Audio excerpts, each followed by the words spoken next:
So Brexit is over, Leave won, and people are calling that democracy wins, but ultimately it'll be if they actually go through with the referendum, and actually make some fucking changes in the government if democracy wins, because that's what democracy is listening to the fucking people, not, but I understand the whole argument behind it. It's just that the EU has been, has a track record of not listening to fucking referendums, so it will really be democracy if Leave actually happens instead of just Leave wins a referendum. But what I really want to highlight in this video is all the crazy ass shit that has been going down since Leave won. Holy fuck, man. The internet is on fucking fire, literally, boys. Let's start with a response video to Lauren and her team getting attacked for her wearing a Union Jack hat in London. Sounds crazy, right? Yeah, let's watch it. First, we start off with the altercation kind of ending because, well, they didn't get the cameras on time probably to catch the moment, but it clearly looks like it happened. Public property. Oliver, run. Fuck off, you fascist cunt. We're not fascists. You're the fascists. You're denying people free speech. You're denying people free speech. No, I'm standing here. Who the fuck are you? Oh, yeah, get the fuck out of here, you fucking yank. Oh, yeah, fuck. Oh, we're fascists wearing your fucking balaclavas ready to start some shit, so you better get the fuck out of here, you fucking journalist. There's a reason why we're wearing these balaclavas here, because we don't want to get caught in fucking camera and get in trouble. This guy is beating us up, and he's trying to grab the cameraman. Please stop him. The man, yeah, the one right there. Right, just want to get the lady the hat back. Alright, we got some cops involved. They're going to see the situation. They're going to be impartial. They're going to see the fucking truth and get rid of these people that came to start shit. I'm not leaving because of these people. Because of these fascists. You're a fascist. Yo, where's Chris? He got punched. Oh, here we go. Now we got some fool coming in and interjecting as the voice of reason. Let's see how this goes. Incredibly disingenuous for you to get upset about this. For me to get upset when people were coming up and punching me and my cameraman. Precisely, you wanted to create some conflict. I said nothing to anyone. I said nothing to anyone. You're being incredibly disingenuous because you're trying to start a conflict. As a fucking journalist. Against people in balaclavas. Yeah, this world's fucked. You came here to What did I do?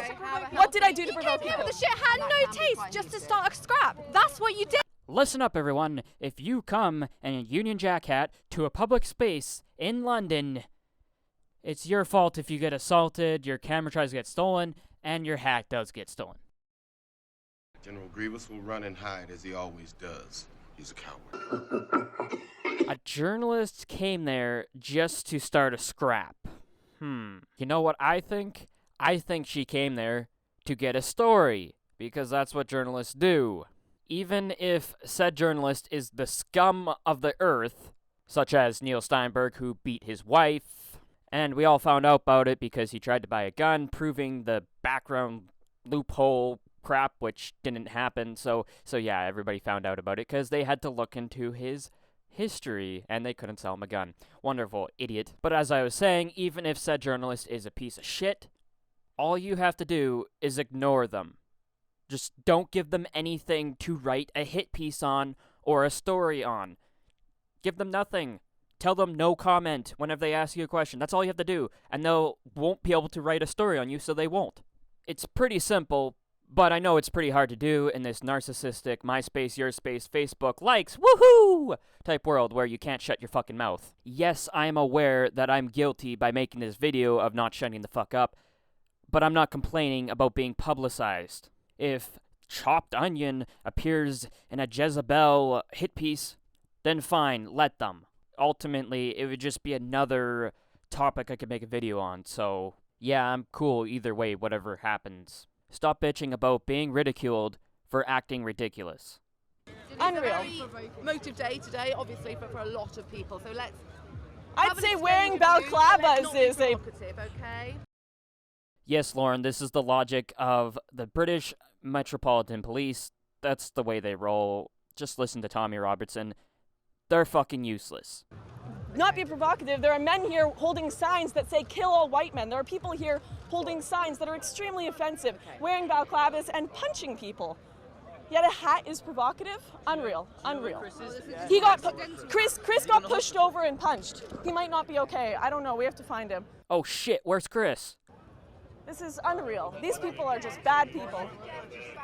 We need to find my friend. He might be injured. We'll find your friend, but we'll do it in a low-key way. Let's not be too provocative, okay? Let's not be too provocative. Oh my goodness. Just be aware, it's a highly emotive day for a lot of people, okay? So there might be a reaction that is going to be an overreaction, and just to make you aware of that. There might be an overreaction with people wearing balaclavas and shit? No, you don't say, holy shit, that's news to me. Thank you for that advice, officer. Really perceptive there, Sherlock. To be fair, though, they have to act like this. It's part of their job. They have to be sensitive and resolve it in a diplomatic solution, especially when they're on camera. It's pretty gay if you ask me, because the cops are toothless that way, but it's the way it is. Oh, I know they're Masked anti-fascists with clubs and communist flags in their hand. Okay, that's not a reasonable reaction for journalists trying to do their job. Wearing black at events like this, they are masked up. They're masked for a reason. Yes. Because they're going to do illegal things. But it is a little bit of a uniform as well around this type of protest. Okay, it's not a uniform, for fuck's sakes. What you are wearing is a uniform. That's because what you are wearing brands you as the Metropolitan Police. What they are wearing is not for branding purposes. What they are wearing is gear that allows them to loot, steal, thieve, and get away with crimes much easier. If they were wearing all black and a fancy hat and showing their faces and draped in whatever anarchist flag they had, then that would be a uniform. But let's get back to finding Chris. Where the fuck's Chris? Okay. Have you found your friend? Are you? I'm going to be meeting him, No, my he's right colleague. here. He's right here. Yo! Are you okay, Chris? There he is. We found Chris. Okay, mission accomplished. Let's shut her down. I'm getting tired of this video. Anyways, that's the gist of that. Gotta tighten this shit up and keep it short, for this video. So let's move on to Twitter, where the conversation continues. Paula Wright tweets out the news, and Jack Spratt responds because he's a retarded SJW asshat. Wearing a symbol of white nationalism is kind of likely to get anti-racist having a go at you. Okay, not a symbol of white nationalism. It is a symbol of the union with Great Britain. It is their national flag, and the native population happened to be white. Second, even if it was, it's still no excuse for assaulting someone. So, then they ask, have you been to London? I live in London. Okay, there's the problem. That's a flag of a white supremacist colonial nation, and it would be read as such as pro-migrant demo. I don't understand the last bit, doesn't make any fucking sense. But white supremacist colonial nation. Okay, you do realize that pretty much every nation besides modern westernized nations were, have been, or still are supremacist nations. The only difference here is the English fucking won. History belonged to the victor, and therefore now you're just guilty about winning. This evil colonial nation brought its culture and its liberal values to the whole fucking world. Its language, which arguably maybe not that great, but the fact that I can speak English to a fucking Indian in a call center in New Delhi is pretty fucking awesome. Whereas more important cultural values, such as freedom, democracy, shitting in a toilet, that's a pretty good one, are clearly hard to argue against that that's a bad thing, that Britain brought that to the world. Hell, they were the ones to first stop slavery. God fucking damn it. I feel like these are the people who have no concept of fucking history. They're just uneducated people who spew the bullshit talking points of the liberal media groupthink. Yes, Britain blew its enemies to smithereens and conquered territory. What fucking empire hasn't in the history of the world? What culture has not had that happen to them? The only one I can really think of is like modern Western societies. Yes, America blew the shit out of Saddam's forces 2 times in a row, but they didn't conquer any territory. And if you think African nations wouldn't have tried to colonize and conquer other nations if they had the Royal fucking Navy, you're an idiot. Enough said. I'm not even going to bother with the bottom tweet. It's stupid. We kind of know who attacked who in this case. So, goodbye, retard. So let's check out this pro-leave guy tweeting about a pro-remain retarded article. The youth 14 to 17 should have had the right to vote in the EU referendum. No, you don't get to change the voting age for one referendum. No. That would be called rigging an election, because it's changing the rules of the democratic process in an attempt to manufacture a result. It literally says in the article it is important because many of the youths did not want to leave the EU, so that's why you want them to vote, is because they would vote Remain. Which is entirely true based on our poll statistics. The younger voters were statistically polled more as Remain, whereas older voters, 65 and above, were much more Leave. Now, speaking of rigging elections, there's already a petition to re-vote, because apparently a 72% participation rate is not decisive enough. If you ask me, Britain voted, fuck off. But the more interesting part about this petition signed is that there's actually not very many signatures from Britons. Apparently only 350k of the too many SIGs are British.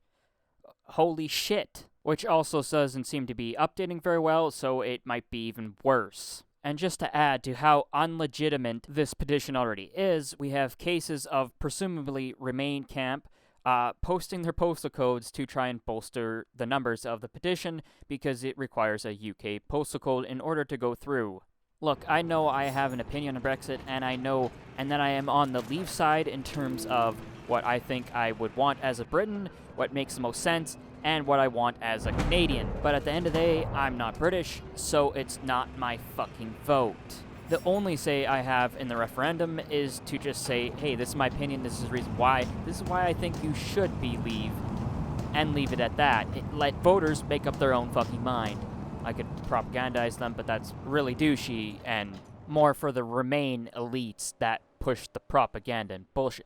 Honestly, that really pissed me off about the referendum. If all you did was read the media, like most voters in democracies, you would think that the whole island would just be engulfed by the sea if Britain left. It was as if Britain would just lose all its workers' rights, and every democratic thing that Britain invented would just disappear because they decided to leave the EU. Like, it's retarded. It's almost as if the whole country would go back to the Stone Age. And that's the biggest thing that really pissed me off about it, or at least the Remain argument. And so the best course of action in these situations is normally to do the opposite of what you're being told. If all you're hearing out of large media institutions is vote Remain, chances are it's probably not in your best interest, and you should probably just do the opposite of what they say, vote Leave. If they're pushing an agenda for you to act a certain way, it's probably not in your best interest because they wouldn't have to push that if it was, so it's probably best to just not do what they tell you to do.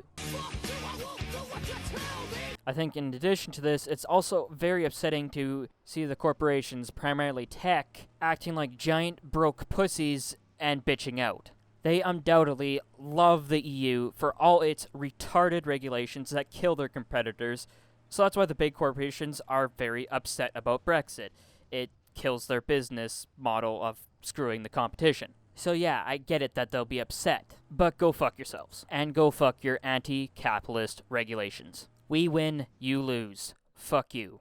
I'm sure there's legitimate concerns for uncertainty in Brexit, but stop acting like a broke peasant. If you can afford these regulations, you can surely afford the hit in sales when people are buying more competitive products that you tried to destroy. And lastly, I wanted to talk about the salty Remain camp, and how Thunderfoot is apparently part of it. So he's taken his grievances up on Twitter and just posted a whole shit ton of how Brexit was destroying the economy and playing into the fear and bullshit. Ultimately, the only legitimate case he has is its defunding for his science projects because he's a fucking scientist. But what he's actually tweeting is a whole bunch of "you suck, Leave." That's about it. It's actually all really childish and honestly disappointing because most people hold Thunderfoot in a very high regard in terms of his intellectualism and rational thought, and there seems to be none here. It's just rhetoric, saltiness, and I'm smarter than you, and I know more about the economy than you, even though what I study has nothing to do with the economy. Hey, Thunderfoot, we won the referendum. You've won nothing. It's only just the beginning. Really, Project Fear? I mean, honestly, that's all bullshit. But the worst tweet he had was clearly this, in response to, oh yeah, the wrong result, vote again. It's not like that's been done before, in reference to Greece and all the other shit, when the EU clearly fucks over referendums and stuff like that in the democratic process. Thunderfoot responded, "Are you saying that if the deal is changed, the people shouldn't be able to democratically vote on it? What are you talking? Are you trying to justify the EU claiming a revote on the referendum until they get their desired result? Is that what you're trying to argue? Because that's insane. Nobody would play fucking heads or tails with somebody who instantly demanded a re-flip every time you called it right. Nobody would do that. They just say, fuck you. And so when this is the EU that has largely become a governing body that makes decisions that affect your lives as Europeans, well, this isn't a simple coin toss. This is your life we're talking about here. The stakes are a little bit higher when there's things like terrorism and border security involved. And I mean, the frequency Thunderfoot has been tweeting is just, he's been triggered. Honestly, that's what is happening. His Twitter is usually a couple tweets, maybe a day, if any at all. But that has increased in the last couple days to insane levels. I took the screenshot on the 25th at 11 p.m. and in the screen we see the first tweet of June 23rd, and we can see the tiny little bar that has shrunk dramatically because there's so many fucking tweets and it's scrolled all the way fucking down, so holy shit. And yes, I understand that not all these tweets are on Brexit, but a shit ton are. So since his position lost and he's changed his tweeting patterns, I think it's safe to say that he has been triggered or just upset about the vote and therefore expressing his grievances on Twitter, otherwise known as being salty about the loss. And so when I see this tweet, I can't even understand. I can't even. What the hell, Thunderfoot?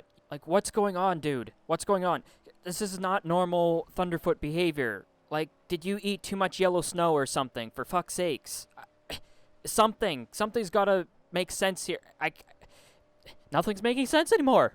Now I'm gonna show you my notifications. I don't really want to say, look at me, I'm so much more popular, I got so much more favorites, but I think this is kind of telling to Thunderfoot's fan base because he has like 200k followers, and I have like 30, and most of this is clearly his fan base, and they agree with me. They definitely agree with me. 18 people favorited this tweet. Dude, you have tweeted 200 times in the past 48 hours on how Leave It are stupid. If anyone is salty, it's T-Foot. That being my response to the tweet I just showed you that had 11 likes. This one has 18. I don't want to play the populist game, but objectively, more people favorited my tweet, and this is your fan base, and more people would have saw your tweet versus mine. Same thing with the mentions below. He replied, you counted all the tweets, that's some pathetic salty, and I said, even if I did, doesn't refute my point, so 10 people liked that tweet that I tweeted in response to yours, and 3 people favorited your response. So yeah, the whole point of this is to point out that Thunderfoot is tweeting a whole bunch of crap that his fan base does not agree with.